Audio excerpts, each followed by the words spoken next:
después de haber hablado con un actor político en el terreno, como el señor Pariona, corresponde hablar con un politólogo, que es uno de los que ha contribuido más a tratar de rediseñar nuestras instituciones para que nuestra democracia sea más viva y la participación ciudadana más efectiva. Señor Fernando Tuesta, buenas noches, gracias por estar acá. No, gracias por la invitación. ¿No ha perdido su fe usted en que podemos reformar nuestras instituciones, cambiar la ley para que la política peruana no sea una sucesión de denuncias y de pleitos?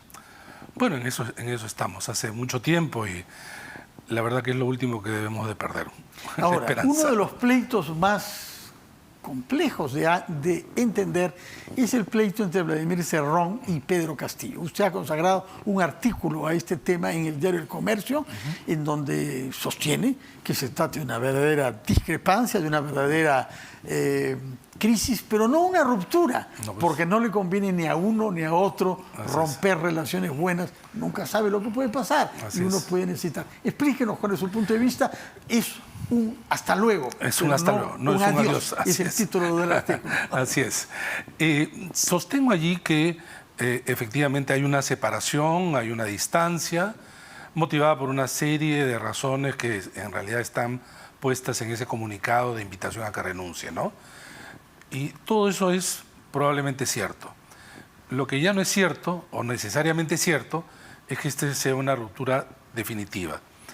Y porque en realidad, como todo político, ellos miden los alcances de sus decisiones. De parte de Cerrón y Perú Libre, la situación no sería tan clara porque, y ahí sostengo incluso, que no necesariamente se sumarían a una suerte de tercer intento de vacancia, porque acá hay un riesgo. El riesgo es que la sucesión pasa por Dina Boluarte y ya sabemos que su situación también está comprometida en términos que puede ser suspendida, ¿no? Y al pasar de Castillo a Dina Boluarte, ya los caminos son pedregosos. Ahí podría ocurrir una situación crítica de no control y de repente aparece pues esto que es una demanda también de adelanto de elecciones. Y un adelanto de elecciones creo yo que es el peor de los escenarios de Vladimir Cerrón. ¿No tendría candidato? Bueno, podría tener, pero me refiero a un candidato fuerte, ¿no? Un candidato que le permita tener, para empezar, una bancada parlamentaria.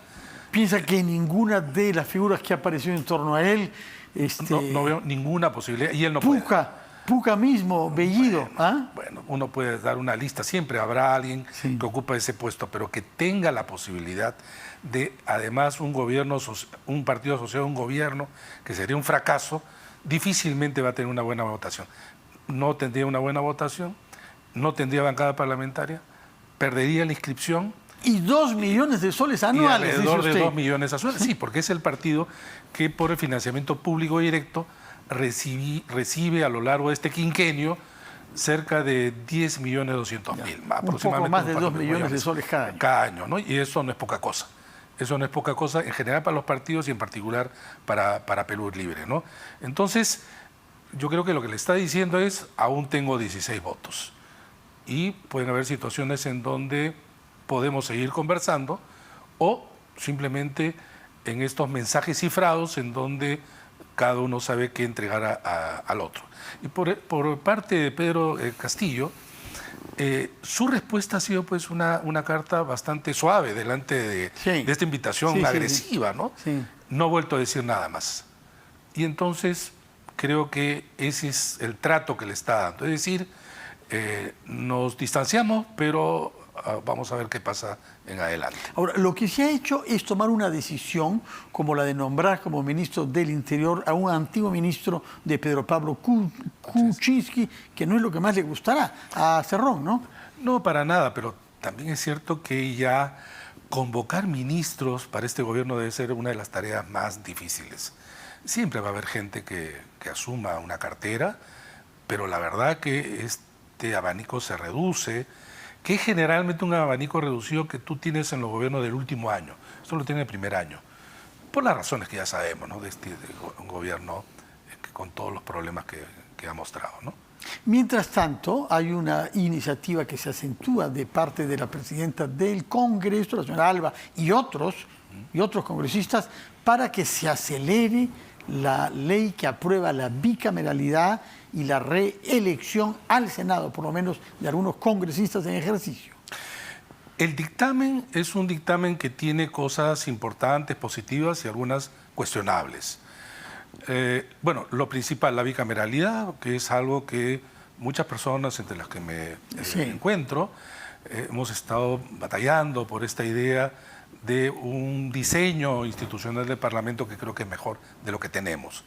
Y allí hay artículos, digamos, importantes en términos de funciones, el origen, pero hay otros preocupantes, ¿no? El artículo 99, en donde se quiere incorporar a las autoridades electorales para que puedan ser pasibles de una denuncia constitucional.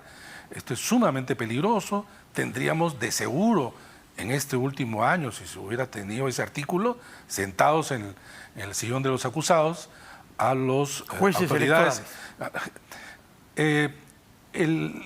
Históricamente, el Parlamento antes tenía injerencia en las elecciones, incluso hasta 1920. Ellos revisaban incluso las actas. Se crean los organismos electorales de manera independiente, posteriormente constitucionalmente autónomos, porque justamente la idea es estar al margen, en las manos de los políticos. Exactamente. Y esto es un regreso un siglo atrás. Y este es sumamente peligroso. Este es un artículo, creo, cuestionable. Otro artículo cuestionable es los artículos que tienen que ver ya con las relaciones con el Ejecutivo. De una mirada absolutamente cortoplacista, imaginan, creen que siempre va a haber pues, un Pedro Castillo al frente. Y entonces le cortan las manos, los pies, hay un desequilibrio en la relación entre los poderes que creo que es peligroso. Esto le da mucho poder al Congreso en contra del Ejecutivo. Parece que los partidos que están en el Congreso no piensan que van a ser gobierno. Que van a ganar nunca, sí. Parece por ese lado, ¿no? Entonces es otro tema. Pero además de eso creo que es la forma como se está llevando adelante la discusión. Y ahí creo que no se ha creado un espacio que vaya más allá de los recintos del Congreso. Hay mucha gente que está a favor de la bicameralidad, en la academia esto es casi unánime, ¿no? Sociedad civil, se requiere discutir más y ganar a la opinión pública. Pero claro, ellos se reducen, encima aparecen que fuera un acuerdo entre ellos, tratando de sacar ventaja allí hasta donde puedan, y aparece la reelección, que no es mala. La reelección, varios de los que me encuentro también hemos estado en contra de prohibir la reelección. Costa Rica es el único país en América Latina que no tiene reelección parlamentaria, todos los demás países lo tienen, pero esta es parte de la desafección, el rechazo de la ciudadanía al Congreso. Pero entonces, en ese contexto, con mayor razón, debiera la Comisión de Constitución, los partidos, abrir el debate, ¿no? Tratar de persuadir a la opinión pública de que es mejor de lo que tenemos, Tarea no fácil, por supuesto, ¿no? ¿Y cómo evalúa el movimiento que se está produciendo en la sociedad civil y la voluntad de inscribir otros partidos? Estamos pensando en el caso de Propuesta Ciudadana, impulsada por la ingeniera Natalia Rodríguez, que vamos a entrevistar ahora mismo, más tarde, y que busca 250.000 firmas, pero hemos sabido que ayer el ingeniero Roque Benavides ha lanzado también la búsqueda de firmas para inscribir un partido bajo el título de Alianza Democrática y otras iniciativas de las que se habla, ¿no? Estas dos las menciono porque han sido oficialmente presentadas en estos días. ¿Qué movimiento ve usted en la sociedad civil? Bueno, ya han aparecido iniciativas de esta naturaleza, quizá esta es la más formalizada y está muy bien, bajo la idea que, claro, esta crisis que tenemos hay que darle fin, hay que darle cauce, y me parece, repito, interesante, pero la pregunta que muchos se hacen, y es cierto hacérsela además, es qué pasaría si hay elecciones. Vamos a tener el mismo menú anterior. Se requiere dos cosas, ¿no? Abrir el menú y, en segundo lugar, el tema del compromiso de reforma política. Porque con las mismas reglas, ¿por qué va a salir algo distinto? Ahora, la misma regla, los mismos partidos... Dice mucho eso, anticipar las elecciones, pero mejorar la oferta política. Es que son dos cosas que creo que van de la mano. Nuevamente, con los mismos partidos y la misma regla, ¿por qué va a salir algo distinto? Va a salir algo parecido a lo que tenemos, ¿no? Y esto va a devenir en una desafección cada vez más profunda, ¿no? La erosión es cada vez mayor, sumamente preocupante. Estamos viviendo un momento ya largo, el último quinquenio, del deterioro de la política con una intensidad que no habíamos visto antes, ¿no?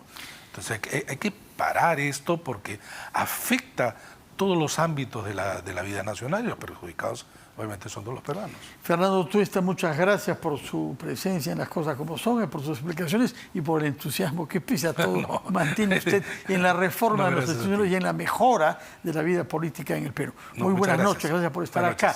Vamos a hacer una pausa, después de la cual hablaremos con un constitucionalista, el doctor Aníbal Quiroga.